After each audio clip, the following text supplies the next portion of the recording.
નમસ્કાર, આપ જોઈ રહ્યા છો સુપરફાસ્ટ. હું છું આપની સાથે ખ્યાતિ. સૌપ્રથમ બ્રેકિંગ ન્યૂઝ.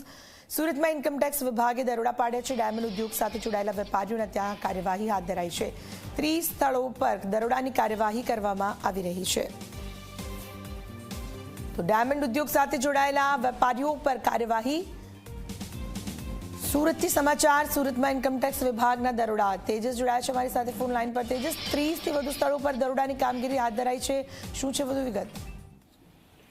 સુરતની અંદર ઘણા લાંબા સમય બાદ ફરી વખત આવકવેરા વિભાગે પોતાની કાર્યવાહી શરૂ કરી છે. ગઈકાલે જ પહેલા તબક્કાનું મતદાન સુરતમાં પૂર્ણ થયું છે અને આજે ઉદ્યોગકારો પર તવાઈ બોલાવી છે. સુરતના એક મોટા ડાયમંડ ઉદ્યોગપતિને ત્યાં અને તેના અલગ અલગ 25 થી 30 સ્થળો પર આ કાર્યવાહી કરવામાં આવી છે.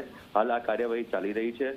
અધિકારી દ્વારા નામ તો જાહેર કરવામાં નથી આવ્યું, પરંતુ ઇમ્પોર્ટ એક્સપોર્ટ સાથે જોડાયેલા આ ઉદ્યોગકાર છે અને 25 થી વધુ સ્થળો પર દરોડા કરવામાં આવ્યા છે, જેમાં સુરત, અમદાવાદ, આ ઉપરાંત મુંબઈના કેટલાક સ્થળો છે. આજે સંસ્થા છે તેમની વિદેશમાં પણ ઓફિસ છે, પરંતુ ત્યાં આગળ દરોડા પાડી શકાયા નથી.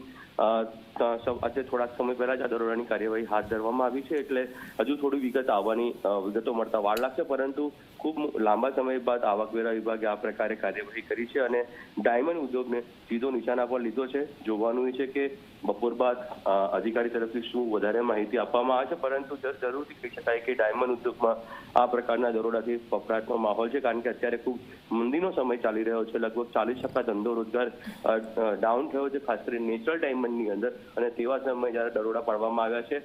જોવાનું છે કે આ જે ઉદ્યોગપતિ જેના ઘરેથી કયા પ્રકારના ડોક્યુમેન્ટ્સો મળી આવે છે, કયા પ્રકારનો વ્યવહારો મળી આવે છે, ત્યારબાદ આગળ ઇન્કમટેક્સ વિભાગ શું કાર્યવાહી કરશે, જરૂરથી જોવું રહ્યું. જી, આભાર આપનો તમામ માહિતી બદલ. તો ઇન્કમટેક્સ વિભાગ 30થી પણ વધુ જગ્યાઓ પર દરોડા પાડી રહ્યું છે. સુરતમાં ડાયમંડ ઉદ્યોગ સાથે જોડાયેલા વેપારીઓ પર કાર્યવાહી હાથ ધરવામાં આવી છે.